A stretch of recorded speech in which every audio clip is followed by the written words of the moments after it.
ॐ निधाय हृदि विश्वेशं विधाय गुरुवन्दनं बालानां सुखबोधाय क्रियते तर्कसङ्ग्रहः। शङ्करं शङ्कराचार्यं केशवं बादरायणं सूत्रभाष्यकृतौ वन्दे भगवन्तौ पुनः पुनः। ईश्वरो गुरुरात्मेति मूर्तिभेदविभागिने व्योमवद्व्याप्तदेहाय दक्षिणामूर्तये नमः। ओम शांति शांति शांति। दीपिका किरणावली टीका में 181 पृष्ठ पर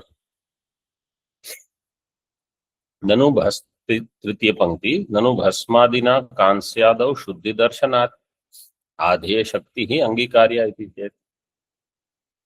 तो ये मीमांसक प्रभाकर मीमांसक वेदांती भी अधिक पदार्थ मानते हैं, केवल 7 पदार्थ में सबका अंतर्भाव नहीं मानते। तो न्याय वाले उनका विरोध करेंगे।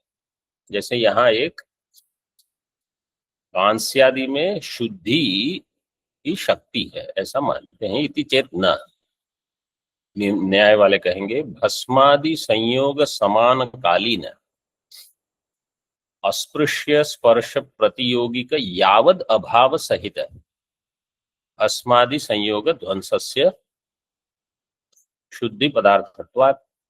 जैसे भस्मादि से कांसादि अथवा किसी पदार्थ का शोधन करते हैं, तो भस्मादि संयोग जब हुआ उसी काल में समान कालीन अस्पृश्य स्पर्श प्रतियोगी का यावद अभाव। अस्पृश्य का अर्थ है ऐसी कोई चीज जिसका स्पर्श वहां नहीं होना चाहिए, जिसका स्पर्श होने से वो अशुद्ध हो जाएगी। जैसे बर्तन में कुछ और दाग लग गया, कुछ भोजन तेल घी कुछ लग गया, तो वो हो जाएगी अस्पृश्य वस्तु। अस्पृश्य स्पर्श प्रतियोगी का यावद अभाव, ऐसे प्रतियोगी का यावद अभाव का अर्थ है सभी का अभाव। यावद अभाव सहित भस्मादि संयोग ध्वंस, मतलब जिस समय आप भस्मादि का संयोग कर रहे हो उस समय अन्य किसी का संयोग ना हो, ऐसी वस्तु जो अस्पृश्य है। सभी वस्तु, यावत शब्द जब उपयोग करते हैं, यावद अभाव मतलब जो जो वस्तु है सभी का। और जो भस्मादि संयोग हुआ है उसका भी ध्वंस हो, मतलब जो भस्म लगी है उसको भी साफ हो जाना चाहिए। ऐसा नहीं कि बाकी सब दाग निकल गए और भस्म, मतलब ऐसा जब हम कभी कभी भस्म से बर्तन मांजते हैं तो कभी कभी ऐसा लगता है कि सब साफ हो गया, बाकी सब निकल गया, भस्म भी निकल गई।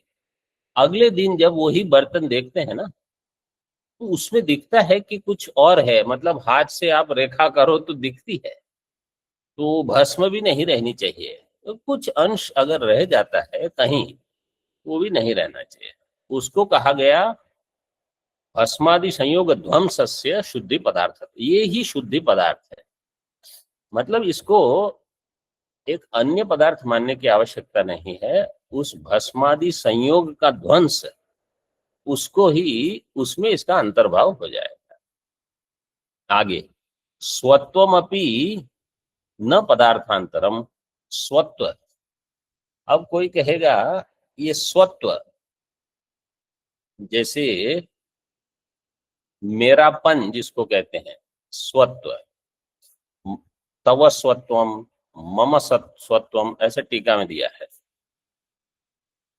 तो चैत्र का जो धन है उसमें चैत्र को स्वत्वम होगा कि ये मेरा मेरा है, ऐसे। तो स्वत्व नाम का एक पदार्थ कोई मानते हैं, बोले वो भी एक पदार्थांतर नहीं है, न पदार्थांतरम। स्वत्व क्या है? यथेष्ट विनियोग योग्यत्वस्य स्वत्व रूपत्वात्। यथेष्ट विनियोग योग्य, विनियोग का अर्थ है टीका में दिए हैं ये सब, आदान प्रतिदान परिवर्तन आदि का क्रिया, यह है विनियोग। लेना देना, उसका परिवर्तन हो, एक रूप से दूसरे रूप में रूपांतर हो, तो ये जो विनियोग है उसके योग्य जो वस्तु है उसको कहा गया स्वत्व। और उसमें यथेष्ट, यथेष्ट मतलब जैसी आपकी इच्छा हो ऐसे आप आदान प्रदान कर सकते हो। यथेष्ट विनियोग योग्यत्वस्य स्वत्व रूपत्वात्, यही स्वत्व का रूप है।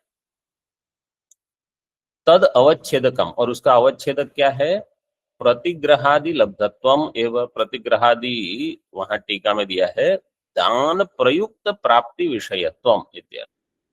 प्रतीक जहां जहां है वहां आप देख सकते हैं। दान प्रयुक्त, दान प्रयुक्त का अर्थ क्या है? या तो दान आपको दान से मिला है अथवा आपने कर्म से उसको अर्जित किया है। मतलब समझो चोरी करके आपने कुछ ले लिया और उसमें आपने स्वत्व कह दिया कि ये मेरा है, वो स्वत्व नहीं कहा जाएगा। यहाँ टीका में नहीं दिया है, अन्य टीका में ये दिया है, इसलिए मैंने दृष्टांत दिया। मतलब वो वैध होना चाहिए। आपने योग्य कर्म से उसका ग्रहण किया है और अब वो आदान प्रदान इसके योग्य है, वहां स्वत्व होगा। तो वो अन्य पदार्थ मानने की आवश्यकता नहीं है। प्रतिग्रहादि लब्धत्वम एव इति, यही स्वत्व है। यहाँ ये प्रकरण पूरा हो गया। अब विधि का निरूपण करते हैं। अथ विधिर निरूप्यते, ये वास्तव में तो मीमांसा का विषय है, लेकिन न्याय ने थोड़ा यहाँ अपनी उनकी क्या समझ है विधि की वो बता रहे हैं। प्रयत्न जनक, जिन्होंने अर्थ संग्रह पढ़ लिया है उनको तो ये सरल लगेगा, क्योंकि भाषा ही मीमांसा की है पूरी। जिन्होंने अर्थ संग्रह नहीं पढ़ा है उनको ये पहले अर्थ संग्रह पढ़ना पड़ेगा, तब ये समझ में आएगा। प्रयत्न जनक चिकीर्षा जनक ज्ञान विषयो विधि ही, वो कहते हैं विधि क्या है? प्रयत्न जनक, प्रयत्न से उत्पन्न होगा, और चिकीर्षा जनक ज्ञान। हाँ, प्रयत्न जनक, प्रयत्न का जनक जो होगा, और चिकीर्षा का जनक, चिकीर्षा करते इच्छा, ये दोनों के ज्ञान का जो विषय है वो विषय को कहा जाएगा विधि। और उसका प्रतिपादक कौन होगा? तत्प्रतिपादको लिंगादिर्वा, लिंगादि ही। लिंग से आदि से क्या लोगे? श्रुति वाक्य प्रकरण स्थान समाख्य। नहीं नहीं नहीं नहीं, अर्थ संग्रह आप लिंग से विधिलिंग लोटतव्य, ये तीन देखो नीचे दिया है। लिंगासी, लिंगादि से उस विधि का प्रतिपादक कौन होगा? विधिलिंग लोट तव्य और अनियर आदि प्रत्यय जो उसके प्रतिपादक होंगे। कृत्य साध्य प्रवृत्ति अदर्शनात्, कृति साध्य प्रवृत्ति दर्शनात्। कृति साध्यता ज्ञानम प्रवर्तकम, कृति का जो असाध्य है उसमें प्रवृत्ति नहीं होगी। कृति असाध्य मतलब समझो कोई कहेगा चंद्रमा पर एक ऐसी औषधि है जिसको प्राप्त करके आप अमर हो जाओगे, तो कहेंगे वो मेरा इष्ट साधन तो है, उसमें इष्ट साधन का ज्ञानम है, लेकिन वो प्रतिसाध्य नहीं, इसलिए वो उसमें प्रवृत्ति नहीं होती। कृति असाध्य प्रवृत्ति आदर्श, और कृति साध्य में प्रवृत्ति होती, इसलिए कृति साध्यता ज्ञानम प्रवर्तकम, जो आप कर सकते हैं कृति साध्यता, उसको कहा गया प्रवर्तक। लेकिन न च विषभक्षणादो प्रवृत्ति प्रसंग, तो कोई कहेगा विष का भक्षण भी आप कर सकते हो, कृति साध्य है, तो वो भी आपका ज्ञान प्रवर्तक हो जाए। तो कहा नहीं, विष भक्षण में प्रवृत्ति क्यों नहीं होती? इच्छा हो तो भी वो हमारा इष्ट साधन नहीं है, इसलिए आगे दिया है देखो, इष्ट साधनता लिंगक कृति साध्यता ज्ञानस्य, मतलब वहां इष्ट साधनता भी होनी चाहिए, कृति साध्यत्व भी हो, इष्ट साधनत्व भी हो, दोनों, तब प्रवृत्ति होगी। तो प्रवर्तक ज्ञान क्या हो गया? इष्ट साधनता ज्ञान। कृति साध्यत्व सती इष्ट साधन दोनों चाहिए। चंद्रमा पर कोई औषधि है, वो मेरा इष्ट साधन है लेकिन कृति साध्य नहीं। विष भक्षण आदि कृति साध्य है लेकिन इष्ट साधन नहीं, इसलिए कृति साध्यत्व सती इष्ट साधनता ज्ञानम प्रवर्तकम। स्वर्ग का ज्ञान जो है वो इष्ट भी है, कृति साध्य भी है।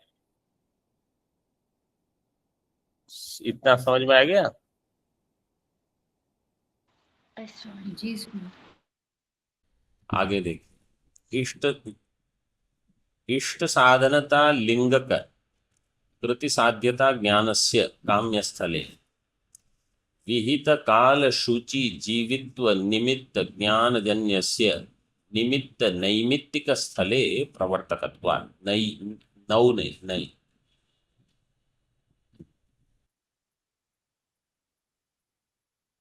इष्ट साधनता, इष्ट साधनता जिसका लिंग हो, हेतु हो, और कृति साध्यता ज्ञान भी हो, वो कृति साध्य भी हो, ऐसे ज्ञान का, और ऐसे ज्ञान से क्या होगा?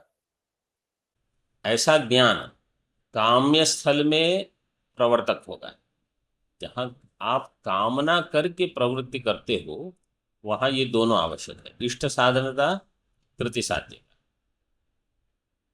और नित्य नैमित्तिक में क्या आवश्यक है? विहित काल शुचि जीवित्व निमित्त, इनसे जो ज्ञान है वो नित्य नैमित्तिक में इष्ट साधनता का प्रश्न नहीं है, वो आपको करना है बस। वो विहित है, अगर उसका विधान है तो करना है, योग्य काल है तो करना है।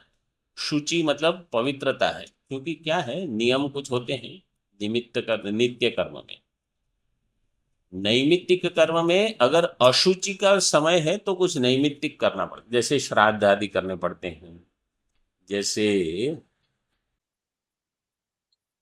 पुत्र जन्म होता है तो कुछ श्राद्ध विशेष नांदी मुख श्राद्ध कराते हैं, अथवा यज्ञोपवीत के समय कराते हैं, तो नैमित्तिक है। तो शुचि अशुचि सूतक लगता है तो नैमित्तिक कुछ कर्म नहीं करने पड़ते हैं ऐसे। तो विहित काल शुचि जीवित है यावत जीवम, अगर आप योग्य हो, कुछ कर्म कर सकते हो तो आपको करना है। जीवित्व में हम वर्ण आश्रम को भी ले सकते हैं, क्योंकि वहां नित्य नैमित्तिक में वर्ण आश्रम का भी योगदान है, उसको लेकर होता है। काम्य में वर्ण आश्रम कम है वहां भी वर्ण आश्रम तो सभी जगह लगेंगे, लेकिन नित्य नैमित्तिक में अधिक। विहित काल शुचि जीवित्व निमित्त ज्ञान जन्यस्य नित्य नैमित्तिक स्थले प्रवर्तकत्वात्, तो काम्य में और नित्य नैमित्तिक में प्रवर्तक बता दिया। न च अननुगमः, न अननुगमः, इसका अर्थ क्या हो गया? अनुगमः। अनुगम का अर्थ है कि ये सभी जगह जाएंगे, मतलब काल बदल गया, देश बदल गया, कुछ अन्य अन्य वर्ण आश्रम के धर्म, किसी का आश्रम बदल गया, तो भी कुछ कुछ नित्य नैमित्तिक कर्म आपको लगे रहेंगे। जैसे कोई ब्रह्मचारी आश्रम में था, आप गृहस्थ हो गया, तो कुछ कर्म आपको करने ही पड़ेंगे, तो उसका अननुगम नहीं, अनुगम है। अब प्रभाकर मत कहते हैं इसमें, स्व विशेषणवत्ता प्रतिसंधान जन्यत्वस्य अनुगतत्वात्। अनुगम क्यों है? क्योंकि स्व विशेषणवत्ता प्रतिसंधान जन्यत्वस्य अनुगतत्वात् इति गुरवः। गुरवः प्राभाकरः। इसमें देखो स्व विशेषण प्रतीक जो दिया है टीका में, वहां स्व से लेना है प्रवर्तमान पुरुषः। प्रवर्तमान पुरुष को कहा स्व, मतलब जिसका नियोग हो जाएगा, जो अभी कर्म करने के योग्य है। उसका विशेषण क्या होगा? तन्निष्ठो धर्म। काम्ये कर्मणि कामनादि रूप, नित्य कर्मणि काल शौचादि रूप, नैमित्तिके च अशौचादि रूप। तो काम्य कर्म में कामना, नित्य कर्म में काल शौच इत्यादि, नैमित्तिक में अशौचादि, ये सब उसके तन्निष्ठ धर्म जो है। तो स्व विशेषण वत्ता, यहां तक का ऐसा जो अधिकारी है, तद्वत्ता प्रतिसंधानम, मतलब तादृश तत्तद विशेषणवान अहम, ऐसा जो अभिमान लेके बैठा है कि ऐसे ऐसे विशेषण वाला मैं हूं, मैं कामनावान हूं, मैं इस वर्ण में आश्रम में हूं। अब और उसको समर्थी भी चाहिए, अर्थी, समर्थी, विद्वान, शास्त्रेण अपर्युदस्तः, चार उसके ये अधिकारी के लिए हैं काम्य कर्म में। अर्थी हो, अर्थी मतलब उसको इच्छा हो, कामना हो। समर्थी, उसमें सामर्थ्य हो। कोई कहेगा मुझे राजसूय यज्ञ करना है, बोले आप धन कितना दोगे, दान कितना दोगे? तो कहेंगे मेरे पास तो ये छोटी कुटिया है। बोले आप राजसूय क्या करोगे, आप नहीं कर सकते। समर्थ, इतने सारे ऋत्विक बुलाने पड़ेंगे, इतने गौ देनी पड़ेगी, याग आदि करना पड़ेगा, बहुत दिन चलेगा। विद्वान होना चाहिए, उसको ज्ञान होना चाहिए ये यागादि कर्मादि कैसे करते हैं। मतलब वास्तव में तो ऐसा कहा जाता है कि उन्होंने भी वेद पढ़ा हुआ हो।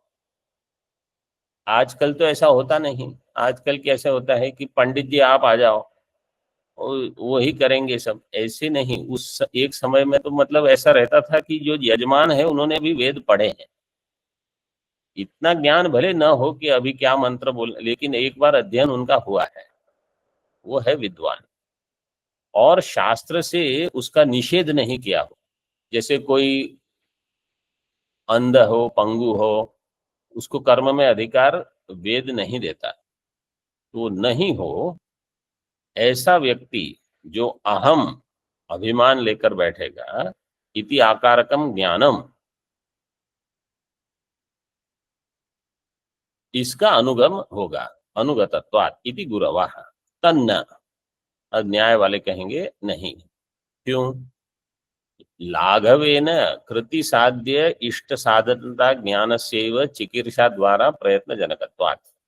लाघव किसमें ये सब की आवश्यकता नहीं है। विहित काल शुचि ये वो कृति साध्यता है, इष्ट साधनता है, वही ज्ञान आपके लिए चिकीर्षा के द्वारा प्रयत्न का जनक हो जाएगा। अन्य किसी की आवश्यकता न्याय वाले नहीं मानते। तो अब प्रश्न ये होगा कि नित्य कर्म है, नित्य कर्म का तो मीमांसक लोग फल नहीं मानते, आप लोगों ने पढ़ा है। तो उसमें इष्ट साधनता कहाँ है? वो तो आपको करना है बस, चाहे इष्ट साधनता हो न हो। न च नित्य, नित्य का अर्थ है नित्य, नित्य इष्ट साधनत्व अभावाद अप्रवृत्ति प्रसंग है। पूर्व पक्ष कहेगा नित्य में तो इष्ट साधनता नहीं होती और उसका ज्ञान नहीं है, तो इष्ट साधनता अभावात अप्रवृत्ति प्रसंग है, नित्य कर्म कोई करेगा ही नहीं। तो कहा ऐसा नहीं है, वहां भी है कुछ इष्ट साधना। क्या है? तत्रापि प्रत्यवाय परिहारस्य पापक्षयस्य च फलत्व कल्पना। वहां प्रत्यवाय का परिहार और पापक्षय का फल ये देखा गया है। तो नित्य कर्म करने से प्रत्यवाय दोष नहीं होगा। प्रत्यवाय की परिभाषा क्या है? अच्छा, नित्य कर्म की परिभाषा क्या है? अनुष्ठाने फलाजनकत्वे सति अननुष्ठाने प्रत्यवाय जनकत्वम। अनुष्ठान में फल नहीं है, फल अजनकत्वे से, लेकिन अननुष्ठान में प्रत्यवाय प्राप्त होगा। तो इसलिए यहाँ कह दिया कि प्रत्यवाय तो नहीं होगा अगर आप नित्य कर्म करोगे तो। तस्मात् कृति साधनत्वमेव लिंगादि अर्थ है। इसलिए लिंगादि का अर्थ है, लिंग लोट ये जहां विधियां होती है, इसका अर्थ क्या है? कृति साधनत्व। कृति साधनता है तो आप कर्म करें, विहित तो है लिंगादि अर्थ है। ननु ज्योतिष्टोमेन स्वर्ग कामो यजेत इति अत्र। यहाँ लिंगा दिया है, या तो लिंगात होना चाहिए तकार, लिंगात ऐसे पाठ आप समझिए, आपके पुस्तक में तो लिंगा ही है, लिंगात ऐसे मान के चलो, क्योंकि इति अत्र लिंगा जो विसर्ग होना चाहिए। अगर बहुवचन करेंगे तो या तो विसर्ग डाल देंगे या पंचमी करके हेतु करके स्वर्ग साधन कार्यम प्रतीयते। यागस्य आशुतर विनाशिनः कालांतर भावी स्वर्ग साधनत्वा योगात् ज्योतिष्टो में न स्वर्ग कामो यजेत। इस लिंग से ज्योतिष्टो में न मतलब ज्योतिष्टो में याग से जिसको स्वर्ग की कामना है वो यजन करे। ऐसा होने पर क्या होगा? स्वर्ग साधन कार्यम, स्वर्ग साधन उसका कार्य हो जाएगा, प्रतीयते। और याग जो है वो तो विनाशी है, आशुतर विनाशिनः यागस्य, तुरंत मतलब थोड़े क्षण में उसका नाश हो जाएगा। और स्वर्ग की प्राप्ति कालांतर में होगी, कालांतर भावी स्वर्ग साधनत्व अयोगात। तो याग स्वर्ग का साधन कैसे होगा? क्योंकि वो तो विनाशी है और स्वर्ग की प्राप्ति कालांतर में होगी। तद योग्यम स्थायी कार्यम अपूर्वम एवं लिंगादि अर्थ है। इसलिए वहां योग्य एक अपूर्व की कल्पना करते हैं जो लिंगादि का अर्थ है। तो याग से अपूर्व की उत्पत्ति, अपूर्व से स्वर्ग, वो कालांतर में हो सकता है। कार्यम कृति साध्यम, कार्य जो है वो कृति साध्य, कृति मतलब प्रयत्न, प्रयत्न साध्य है कार्य। कृते ही सविषयत्वात् विषयाकांक्षायाम यागो विषयत्वेन अन्वेति। जहां कृति होगी, प्रयत्न होगा, वो सविषय होगा। बिना विषय के कोई प्रयत्न, मतलब जब हम कह रहे हैं मैं प्रयत्न कर रहा हूं, किसके लिए? वो विषय होगा। जैसे कोई कहेगा मैं इच्छा कर रहा हूं, किसकी? मुझे ज्ञान हुआ, किसका? तो ये सब सविषय को होते हैं, ज्ञान इच्छा प्रयत्न तीनों सविषयत्वात् विषयाकांक्षायाम यागो विषयत्वेन अन्वेति। तो विषय की आकांक्षा में याग विषयत्वेन अन्वित होगा। मतलब जब प्रयत्न का कोई विषय होगा तो हम क्या कहेंगे? मैं प्रयत्न कर रहा हूं स्वर्ग के लिए, लेकिन स्वर्ग के लिए जो प्रयत्न होगा वहां पहले स्वर्ग के लिए याग आवश्यक है। इसलिए याग आपके प्रयत्न का विषय बनेगा। यागो विषयत्वेन अन्वेति। अगला प्रश्न क्या होगा? कस्य कार्यम, कौन कार्य कर रहा है, मतलब किसके लिए है ये? कस्य कार्य, कस्य स्वर्गम, कार्य होगा स्वर्ग, कस्य स्वर्ग इति नियोज्य आकांक्षायाम स्वर्ग काम पदम नियोज्य परतया अन्वेति। तो जब कहा गया कि स्वर्ग कामो यजेत, तो स्वर्ग काम कौन है? नियोज्य। नियोज्य मतलब जो चैत्र मैत्र देवदत्त जिसको हम कहते हैं उसको कहा जाएगा नियोज्य, क्योंकि उसका नियोग होगा, वो उसको जोड़ा जाएगा वहां।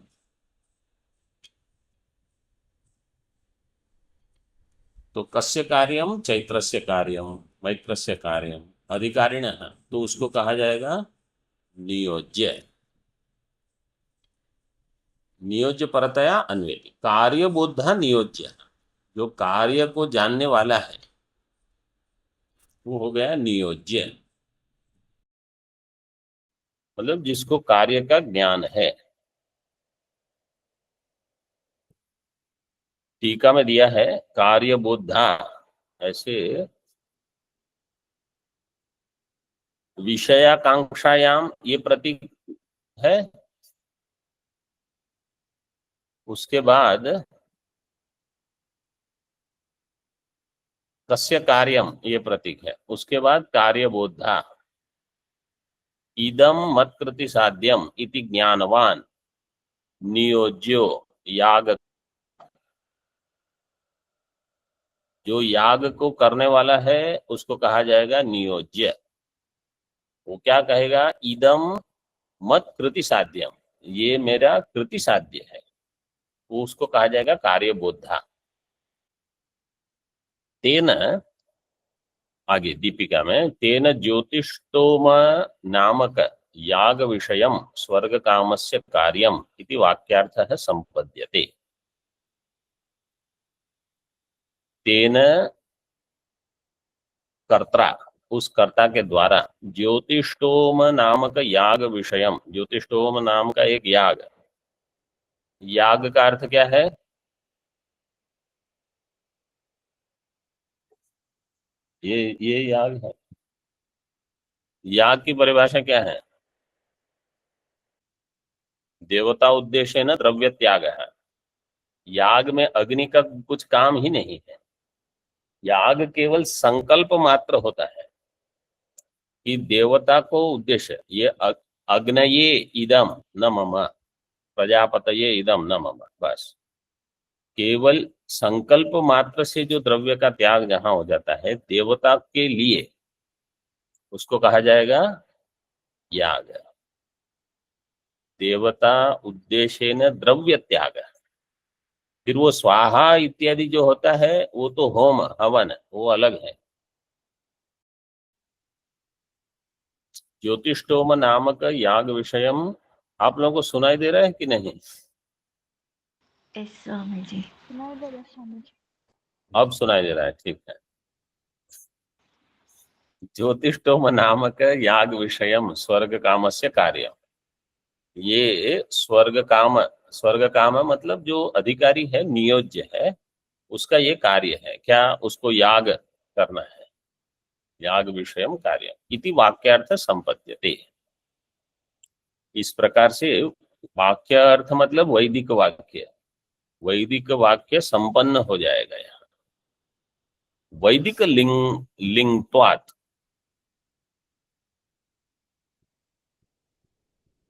इसमें यहाँ टीका में ये भी दिया है, ये सब वैसे तो अर्थ संग्रह में ये सबका विश्लेषण अधिक किया है, फिर भी यहाँ दिया है।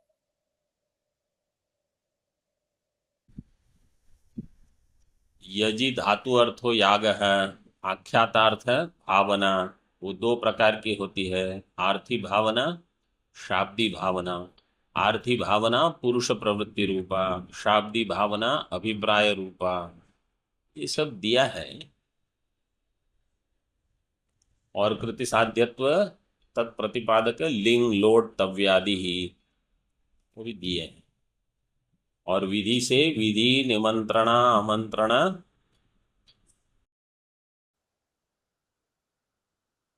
अधीष्ट संप्रश्न अधीष्ट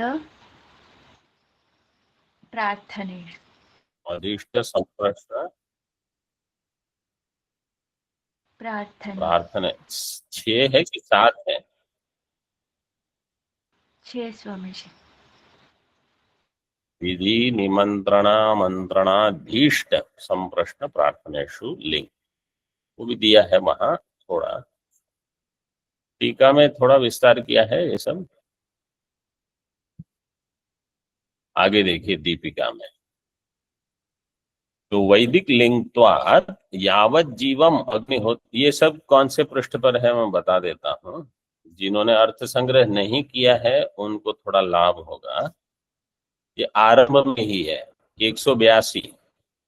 182 का जो, जब विधि अथ विधि निरूप्यते वहां से आरंभ किया है, उसी की टीका में ये सब लिखा है। आगे देखिए, यावत जीवम अग्निहोत्रम जिहुयात् इति नित्यवाक्ये अपि अपूर्वमेव वाच्यम कल्प्यते। यावत जीवम अग्निहोत्रम जिहुयात्, जब तक आप जियोगे अग्निहोत्र करना है, जिहुयात् ये विधि है। इति मतलब जहां विधिलिंग, विधिलिंग और आशीर्लिंग में, विधिलिंग में जब कहा जाता है जुहोती, जुहोती इत्यादि, तो वहां लट लकार का प्रयोग भी विधि के रूप में लिया जाता है। और यहाँ जुहुयात है, कुरियात, भूयात, ये सब भी लिंग के ही प्रयोग। इति नित्य वाक्य अपनी अपूर्वमेव वाच्यम कल्प्यते। नित्य कर्म जो है, नित्य वाच्य, नित्य वाक्य का अर्थ है नित्य कर्म प्रतिपादक वाक्य, वहां पर भी अपूर्व की कल्पना करनी पड़ेगी। क्यों? क्योंकि वो अपूर्व फिर आपके अनिष्ट को रोकेगा, प्रत्यवाय को रोकेगा इत्यादि। वेदांत तो कहेगा चित्त शुद्धि होती है इससे। आरोग्य कामो भेषज पानम कुर्यात् इत्यादौ लौकिक लिंग क्रिया कार्य लक्षणा इति चेत। अब लौकिक वाक्य में भी लिंग का प्रयोग होता है, जैसे आरोग्य कामो भेषज पानम कुर्यात्, जो आरोग्य की कामना रखता है, आरोग्यम कामः यस्य सह आरोग्य कामः, जैसे स्वर्ग कामः, पुत्र कामः, पशु कामः, ऐसे आरोग्य कामः, उसको क्या करना है, भेषज पानम, औषधि का सेवन करना है, कुर्या इत्यादौ। लौकिक लिंग, ये लौकिक विधि है, क्रिया कार्य लक्षणा, क्रिया कार्य में इसकी लक्षणा हो, इति चेत न यागस्य अपि अयोग्यता निश्चय अभावेन साधनतया प्रतीति अनंतरम अर्थम अवांत व्यापारतया अपूर्व कल्पनात्। याग में भी जो अपूर्व की कल्पना करते हैं, वो कब करते हैं, यागस्य अपि अयोग्यता निश्चय अभावेन, अयोग्यता का निश्चय का जब अभाव हो, तब साधनतया प्रतीति अनंतरम निर्वाहार्थम, प्रतीति के पश्चात कि ये साधन है, ये सिद्ध होने पर निर्वाह, किसका निर्वाह करना है, कि याग जो है वो विनाशी है और स्वर्ग भाविक काल में प्राप्त होगा, इसलिए एक अवांतर व्यापार तया अपूर्व की कल्पना करते हैं। अवांतर व्यापार, क्योंकि व्यापार क्या हो जाएगा, द्वार। जैसे कुलाल है, मिट्टी है और उसको घट बनाना है, तो चक्र उसमें कारण है, लेकिन चक्र में व्यापार करना पड़ेगा, भ्रमी क्रिया। भ्रमी क्रिया से चक्र घट के प्रति कारण बनेगा।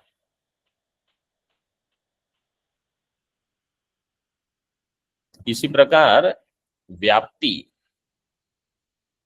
और अनुमिति, व्याप्ति से अनुमिति के बीच में व्यापार क्या होगा, परामर्श। परामर्श। व्याप्ति से परामर्श, परामर्श से अनुमिति, तो अवांतर व्यापार की कल्पना करते हैं। तो यहां पर भी व्यापार तया अपूर्व कल्पना, तो जहां उसकी आवश्यकता नहीं है वहां अवांतर व्यापार अथवा लौकिक लिंग उसकी कल्पना नहीं करनी चाहिए, ऐसे न्याय वाले कहेंगे। मीमांसक वो तो भेद होगा, मीमांसक कुछ अलग सोचते हैं, न्याय वाले कुछ अलग सोचते हैं। कीर्तनादिना नाश श्रुते न याग ध्वंसो, वहां कुछ स्पष्ट नहीं है। नाग श्रुते नाश श्रुते न याग ध्वंसो व्यापार, उस वाक्य को थोड़ा और हम देखेंगे दूसरे पाठ में। वो कौन सा एक पहले लिंगा आया, कहाँ आया वो, कौन से पृष्ठ पर था? हाँ, तस्मात् कृति साधनत्वमेव लिंगादि अर्थ उसके बाद। कीर्तनादिना नाश श्रुतेर याग ध्वंसो न व्यापार, ऐसे वो पाठ है। कीर्तनादिना या नाश श्रुतेर याग ध्वंसो, वो न नहीं है बीच में, ना याग ध्वंसो न, अच्छा ठीक है, नाश श्रुतेर न याग ध्वंसो व्यापार है, ऐसे पढ़ सकते हो। उसको रेप जो है उसको थोड़ा ठीक कर दो। कीर्तन करने से पुण्य का नाश होता है, वो नाश श्रुति, कीर्तनादिना नाश श्रुते है न याग ध्वंसो व्यापार है। इसको कल देखेंगे। ओम पूर्णमदः पूर्णमिदं पूर्णात् पूर्णमुदच्यते पूर्णस्य पूर्णमादाय पूर्णमेवावशिष्यते। ओम शांति शांति शांति। शंकरं शंकराचार्यं केशवं बादरायणं सूत्रभाष्यकृतौ वन्दे भगवन्तौ पुनः पुनः। ईश्वरो गुरुरात्मेति मूर्तिभेदविभागिने व्योमवद्व्याप्तदेहाय दक्षिणामूर्तये नमः। ओम शांति शांति शांति।